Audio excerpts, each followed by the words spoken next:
But நாம் வந்து அதை கரெக்டாக அனலைஸ் பண்ணாமல் விட்டுட்டோம். மார்க்கெட்டை வாட்ச் பண்ணாமல் விட்டுருக்கோம். இது வந்து ஒரு பிரேக் ஆஃப் ஸ்ட்ரக்சராக நான் கன்சிடர் பண்ணலை. பட் இது வந்து பிரேக் ஆஃப் ஸ்ட்ரக்சர் கிடையாது.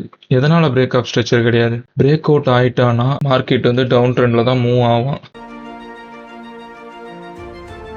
So hi guys, welcome back to the Jeeva explore. ஸோ நேற்று சொன்ன மாதிரி தான் மார்க்கெட்டு நல்லா தான் மூவ் ஆணுச்சு.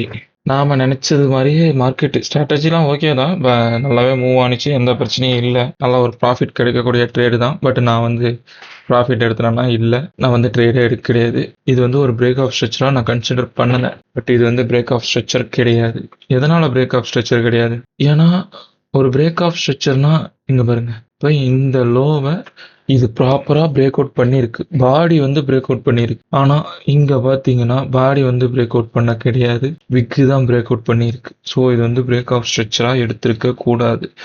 ஸோ 5 மினிட்ஸில் பார்த்தீங்கன்னா இங்கே வந்து இது வந்து இன்மிட்டிகேஷன் ஜோனாக தான் இருந்துச்சு. மார்க்கெட் வந்து மிட்டிகேட்டே பண்ணலை. இந்த ஆர்டர் பிளாக்கை இன்னைக்கு மிட்டிகேட் பண்ணிட்டு ஒரு மிகப்பெரிய ஒரு என்ட்ரி கொடுத்துருக்கான். பட் நாம் மிகப்பெரிய என்ட்ரியை மிஸ் பண்ணிட்டோம். என்னோட முழுக்க என்னோட தவறு தான். இதை யார் மேலேயும் குத்தம் சொல்லவே முடியாது. நான் சரியாக மார்க்கெட்டை பட் நாம் வந்து அதை கரெக்டாக அனலைஸ் பண்ணாமல் விட்டுட்டோம். மார்க்கெட்டை வாட்ச் பண்ணாமல் விட்டுருக்கேன். ஃபுல் அண்ட் ஃபுல் என்னோட தப்பு தான்.